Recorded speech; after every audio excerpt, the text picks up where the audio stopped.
How to pray for a spiritual house cleaning.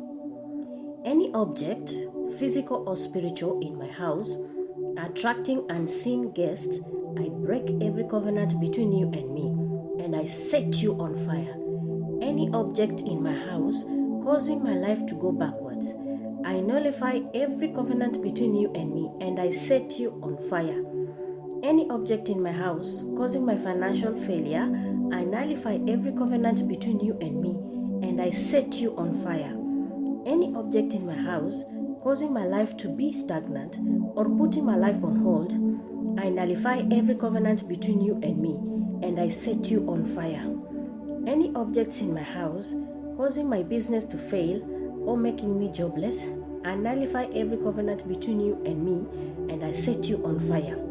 Any object in my house causing unexplainable sicknesses in the life of any member of my family, I nullify every covenant between you and my household, and I set you on fire. Any object in my house causing me to live and swim in debts, I nullify every covenant between you and me, and I set you on fire. Any objects in my house making sounds, movements, and causing nightmares, I nullify every covenant between you and me, and I set you on fire. Any object in my house attracting poverty to my household, I nullify every covenant between you and me, and I set you on fire. Any object in my house attracting bad luck and misfortune to my household, I nullify every covenant between you and me, and I set you on fire. Any object in my house that the enemy is using as a point of contact to carry out their mission, I nullify every covenant between you and me, and I set you on fire. Any object in my house that enemies are using as entrance door to do evil, I nullify every covenant between you and me, and I set you on fire. Every unholy thing in my house, from the top of the roof to the foundation, making my house a target to the enemy, I nullify every covenant between you and me, and I set you on fire. Anything done by the past owners or residents or builders of my house now affecting me, I destroy it and I terminate the bond between us. Problems of the past owners, residents, or builders of my house now manifesting in my life, I reject it and I nullify every covenant or bond between us. Send your angels, O Lord, to do a thorough search in my house and destroy every ungodly things that is affecting me. Release your fire, O Lord, into my house to do total cleansing from every ungodly thing. Open my eyes, O Lord, to recognize every ungodly thing in my house.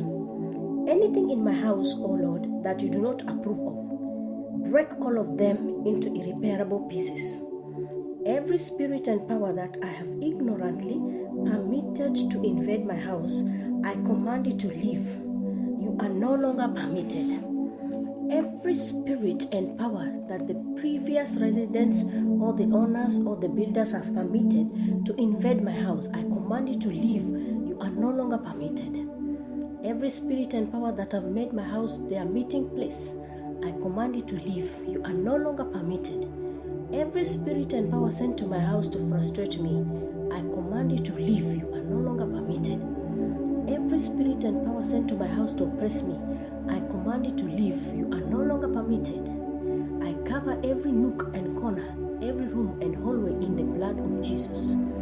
Every spirit that the past owners or residents or builders left behind in my house, I command you to leave. You are no longer permitted. I seal up every spiritual door that leads in and out of my house by the blood of Jesus.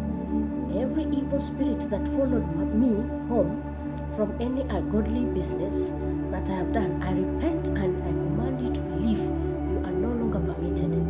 Every evil spirit that I invited to my house through lying and cursing, I repent and I command you to leave. You are no longer permitted. Every evil spirit that I invited to my house through TV shows, internet, and video games, I repent and I command you to leave. You are no longer permitted.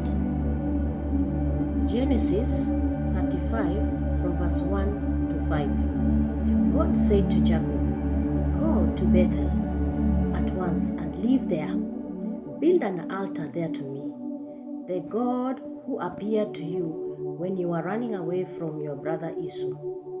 So Jacob said to his family and to all who were with him, "Get rid of the foreign gods that you have. Purify yourselves and put on clean clothes.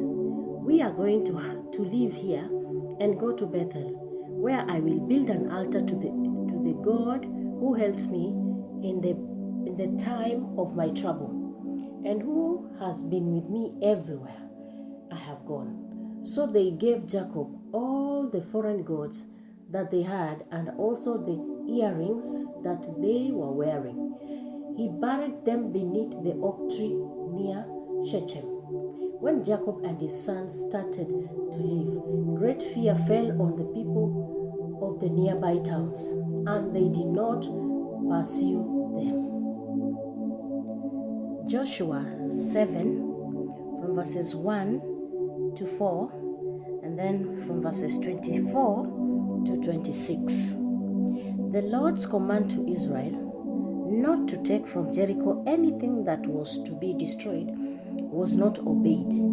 A man named Achan disobeyed that order, and so the Lord was furious with the Israelites. Achan was the son of Carmi and grandson of Zabdi, and belonged to the clan of Zerah, a part of the tribe of Judah. Joshua sent some men from Jericho to Ai, a city east of Bethel, near Bethavan, with orders to go and explore the land. When they had done so, they reported back to Joshua, "There is no need for everyone to attack Ai. Send only about 2,000 or 3,000 men. Don't send the whole army up there to fight. It is not a large city." So about 3,000 Israelites made the attack, but they were forced to retreat. Joshua, along with all the people of Israel, seized Achan, the silver, the clock, and the bar of gold, together with Achan's sons and daughters, his cattle, donkeys, and sheep, his tent, and everything else he owned. And they took them to Trouble Valley. And Joshua said, "Why have you brought such trouble on you?" All the people then stoned Achan to death. They also stoned and burnt his family and possessions. They put a huge pile of stones over him, which is there to this day. That is why that place is still called Trouble Valley. Then the Lord was no longer furious. Joshua 24, verses 14 and verses 23. Now then, Joshua continued, "Honor the Lord and serve him sincerely and faithfully. Get rid of the gods which your ancestors used to worship in Mesopotamia and in Egypt, and serve only the Lord." Verses 23. "Then get rid of those foreign gods that you have," he demanded, "and pledge your loyalty to the Lord, the God of Israel." 2 Samuel 21 from verses 1 to 14. During David's reign, there was a severe famine which lasted for 3 full years. So David consulted the Lord about it. And the Lord said, "Saul and his family are guilty of murder." He put the people of Gibeon to death. The people of Gibeon were not Israelites. They were a small group of Amorites, whom the Israelites had promised to protect. But Saul had tried to destroy them because of his zeal for the people of Israel and Judah. David summoned the people of Gibeon and said to them, "What can I do for you? I want to make up for the wrong that was done to you, so that you will bless the Lord's people." They answered, "Our quarrel with Saul and his family can't be settled with silver or gold, nor do you want to kill any Israelite." "What then do you think I should do for you?" David asked. They answered, "Saul wanted to destroy us and leave none of us alive anywhere in Israel. So hand over 7 of his male descendants, and we will hang them before the Lord at Gibeon, the town of Saul, the Lord's chosen king. I will hand them over, the not answered, but because of the sacred promise that he and Jonathan had made to each other. David spared Jonathan's son, Mephibosheth, the grandson of Saul. However, he took Adoni and Mephibosheth, the two sons that Rizpah, the daughter of Ai, had born to Saul. He also took the 5 sons of Saul's daughter, Merab, whom she had born to Adriel, son of Barzillai, who was from Meholah. David handed them over to the people of Gibeon, who hung them on the mountain before the Lord, and all 7 of them died together. It was late in the spring at the beginning of the barley harvest when they were put to death. Then Saul's concubine Rizpah, the daughter of Ai, used sackcloth to make a shelter for herself on the rock where the corpses were, and she stayed there from the beginning of the harvest until the autumn rains came.